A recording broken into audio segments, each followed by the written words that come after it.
Parlar de Jorge com una persona que està optant a la Secretaria General del PSPB-PSOE, és parlar d'una persona que té unes actituds i té unes característiques personals que, des del meu parer, són molt importants.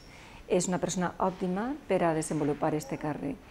Des del punt de vista personal, jo crec que uns valors a destacar en Jorge, sobretot que jo considere, és la perseverància en els seus objectius. És una persona molt perseverant i quan es marca un objectiu, evidentment, esgota totes les possibilitats fins a la consecució.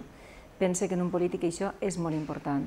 És una persona emprendedora i és una persona valenta.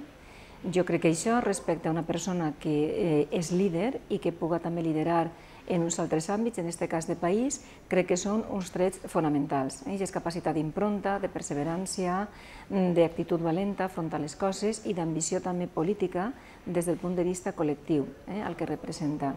Això en quant a govern de la Generalitat i en quant a liderar un partit, crec que són unes característiques bàsiques. I a mi, jo he de dir que estic compartint la política local des de 1995 en Jorge. Parle com a regidora de Cultura i Educació i parle també com a Benestar Social, perquè pense que ha sigut una persona que ha optat per totes les polítiques municipals, però sobretot m'agradaria destacar les polítiques socials. El fet educatiu en Alaquàs ha seguit una impronta fenomenal per banda de l'alcaldia, és ell el promotor de tot el model educatiu d'Alaquàs, un model cultural també molt ambiciós, pensem en el castell, en totes les programacions culturals també, i sobretot una gran opció per les polítiques socials. Crec que són, en aquest cas, les polítiques socials les que defineixen l'esquerra i defineixen el socialisme valencià.